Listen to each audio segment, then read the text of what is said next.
So I was feeling pretty good when I left the hospital, but as just time went along, I wasn't feeling all that good, and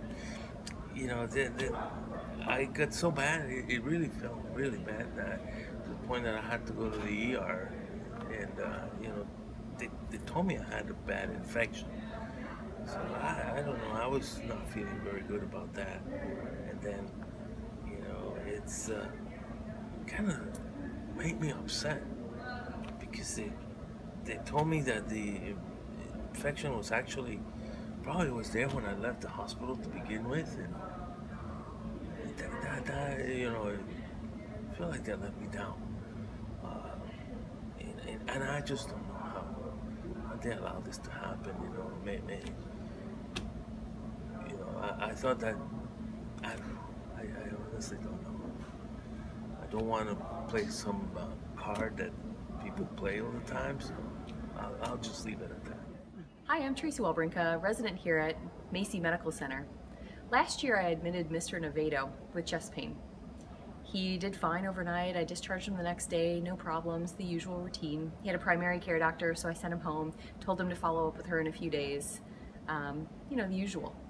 Then a few weeks later, Mr. Nevato came back, and I had gotten called down to readmit him, and I felt terrible about it. I noticed that he had a UTI, and he came back septic, and the UTI was from his first admission, and no one followed up on it.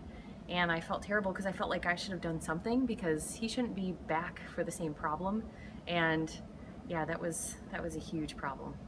The results weren't back before he left the hospital, and they went to the ED inbox and not my mailbox, and I just felt like it was my fault. I was pretty uncomfortable every time I had to go see Mr. Nevato. I felt bad about it. He was mad at me. My attending was mad that he got readmitted, and that shows up badly as the hospital is really tracking these things now. And then I got to thinking that I really don't know what happens when a patient gets discharged, and what are all the steps that come into play, and I wondered if there was something I could do better. When I heard that I had to work on a QI project, I immediately thought of Mr. Nevato.